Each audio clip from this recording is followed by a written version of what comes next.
Živojin Bulbutinović s nama, evo, u Teki smo posle nedelju dana, ja sam pre nedelju dana bila ovde, evo sada tu bio i premijer i ministri. Kakav je utisak, da li će se nešto uraditi posle svega ovoga?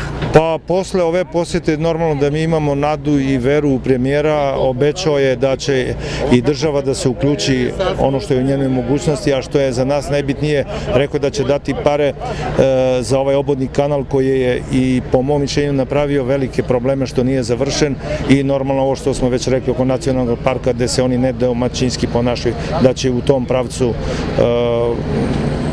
nešto da se uradi. Da.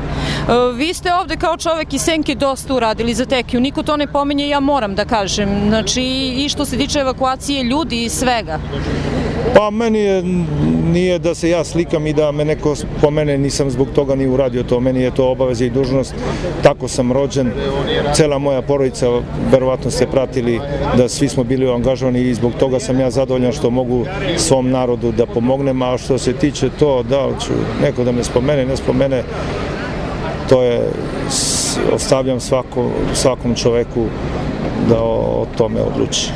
Ništa, ja se nadam da se vidimo u nekoj lepšoj situaciji ovde, mislim, nadam se da će Tekija biti ona stara. Biće, nećemo da se predamo.